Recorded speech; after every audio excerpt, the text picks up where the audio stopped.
सरकार सारी की सारी चोर है। मोदी भी कह के आए थे कि हम पूरा बदलाव कर देंगे हम, लेकिन वैसा दिखा नहीं है। आपस में दोस्त होती हैं सारी पार्टियां, काम आम आदमी का तो किसी का नहीं होता। यूथ तो देखो है नहीं, विकास कागजों पे है भाई। लोकसभा में कितने मेंबर हैं, यूथ में से कोई है? ठीक है, 200 और 300 रुपए में क्या आता है? क्या ये जो आप मोदी जी दे सकते हैं, कोई भी राजनेता नहीं दे सकता, राहुल गांधी भी नहीं दे सकता।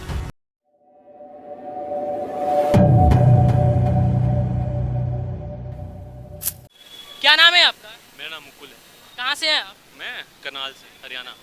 अच्छा, तो आपको क्या लगता है 2024 में कौन आएगा? बार गठबंधन हो सकता है? गठबंधन मुश्किल है गठबंधन, लेकिन कुछ ना कुछ होगा कि किसी की भी ना सरकार बने, ऐसे भी हो सकता तो आप किसको वोट देंगे? है। मैं तो किसी को भी नहीं देना चाहूँगा, क्यों क्यों? आप तो यूथ है, आपको तो वोट देना चाहिए, आपको तो सम्मिलित होना चाहिए। क्योंकि वोट देने का फायदा क्या है? जब कोई सरकार, आप जब इनसे मिलते हो, आपस में दोस्त होती हैं सारी पार्टियां। किसी की भी पार्टी आ जाए, किसी का भी हो जाए, काम आम आदमी का तो किसी का नहीं होता। अच्छा, तो आप क्यों वोट मतलब कि इनको देना? इससे बढ़िया तो यूथ तो देखो है नहीं।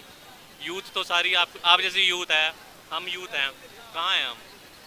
हमारे बारे में कौन सोचता है? कोई भी नहीं सोचता। ये सोचता है तो आपको ऐसा लग रहा है कि विकास नहीं हो रहा है? विकास कागजों पे है भाई। सड़कें बनाई, चलो अब बीजेपी की बात करते हैं हम। हाँ जी। नितिन गडकरी जी सड़कें बना रहे हैं, लेकिन वो सारी टोल वाली सड़कें हैं, टोल टैक्स है वहाँ पे। उनका फायदा क्या? काम हो रहा है लेकिन वो प्राइवेट कंपनियों को दिया जा रहा है। तो उन्होंने, आप कहना चाह रहे हैं कि सरकारी जो चीज़ें हैं उन्हें प्राइवेट सेक्टर में बेच दिया गया है? हाँ, वो तो बेच दिया गया है। यूथ को तो ना माइंड वॉश, ब्रेन वॉश हो रखी है हमारी यूथ। 60-70% यूथ है, अच्छा। लेकिन लोकसभा में कितने मेंबर हैं? यूथ में से कोई है? नहीं। नहीं है। 60% लोग यूथ है इंडिया में, 60% यूथ है, लेकिन लोकसभा में एक भी यूथ नहीं मिलेगा। तो लेकिन यूथ क्यों नहीं जाता वहाँ पे? लोकसभा? यूथ को फंसा रखा है ना। अच्छा।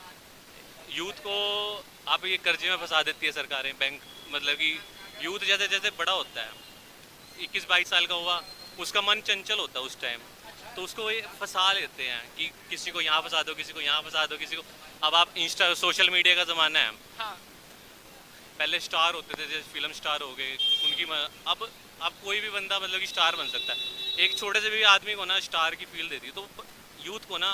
तो ये तो अच्छी बात है ना, अच्छी बात। ज़्यादा मेहनत नहीं करना पड़ेगा। और वैसे भी बॉलीवुड जो है हम लोग का, उसमें नेपोटिज्म चलता है। घर कैसे चलेगा फिर इससे? अगर यूथ इसी में ही लगा रहेगा तो घर लेकिन कैसे चलाएगा? लेकिन अगर देखा जाए तो यूट्यूब भी तो बहुत ज़्यादा एम्प्लॉयमेंट क्रिएट कर रहा है, क्योंकि यूट्यूब से करोड़ों की कमाई कर रहे हैं लोग। 121 करोड़ में से कितने करोड़ होंगे? कितने करोड़ कमा रहे नहीं, 121 अब सभी को नहीं कहा जा सकता, लाइक बैंक मैनेजर अब सब नहीं हो सकते, लेकिन जिनको हो रही है फ़ायदा। हो?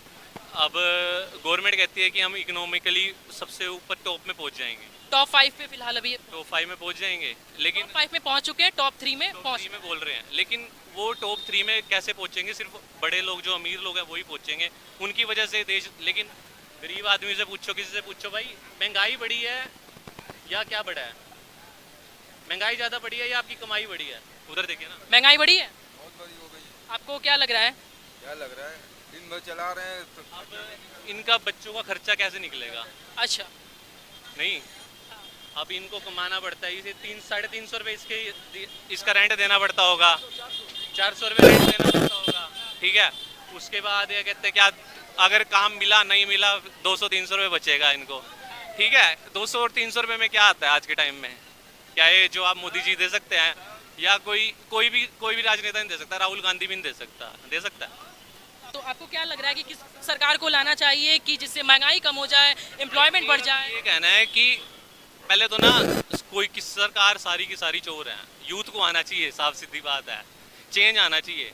मोदी भी कह के आए थे कि हम पूरा बदलाव कर देंगे, हम समाज बदल देंगे, ये बदल देंगे, लेकिन वैसा दिखा नहीं है। ऊपरी बदलाव। ऊपरी बदलाव हुआ है।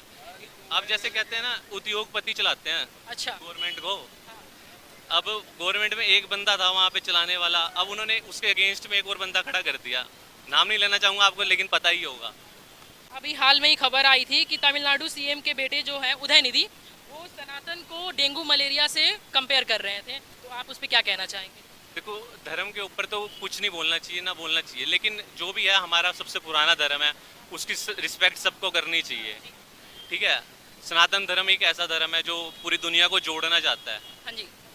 वासुदेव कुटुंबकम कहते हैं ना, कम कहते हैं ना, तो इसलिए उसका सब एक ही, सब कुछ एक ही है। लेकिन अगर कोई इसी को ही मॉडर्नाइज कर दे, अब हमारे जो इंडिया में भगवान को ही कमर्शलाइज कर दिया ना, कि आप इनके पास जाओ ये हो जाएगा, इनके पास जाओ ये हो जाएगा, लेकिन भगवान को भी सीमित क्यों कर दिया? मतलब कि भगवान तो सबके लिए एक ही है, नहीं है? हाँ। और कुछ पूछना है आपने? और ये मैं कहना चाहूँगा कि बीजेपी को कहा जाता है कि बीजेपी ने धर्मों के हिसाब से लोगों को बांट दिया है, दंगा फसाद करवा दिया है, लेकिन विवादित बयान जो होते हैं वो हमेशा विपक्ष से ही क्यों आते हैं? देखो, ये ना वो होती है, ये जैसे क्या कहते हैं, आप पटाखे बजाते हो, आवाज़ आती है ना, तो उधर बजाते हैं कि वो कहते हैं कि हम भी बजाएंगे, तो ये आपस में लड़ते झगड़ते रहते हैं, ये सिर्फ वो होता है। लेकिन यहाँ पे हिंदू भी एक साथ रहता है, मुसलमान भी एक साथ रहता है, कोई जात धर्म कोई फ़र्क नहीं पड़ता उस चीज़ से। अच्छा। फर्क तब पड़ता है जब वो अपनी सोच बदलता, अपनी उनको जब देखता है ना, उनको गलत भावना से वो आ जाती है, वो सरकारें पैदा करती हैं इंसान के अंदर। अब मैं यहाँ से जा रहा हूँ, मैं उसको गलत तरीके से देख रहा हूँ, तो वो सरकारों ने हमारा माइंड सेट ऐसा किया है, लेकिन अंदर से कोई किसी से वो फ़र्क नहीं पड़ता।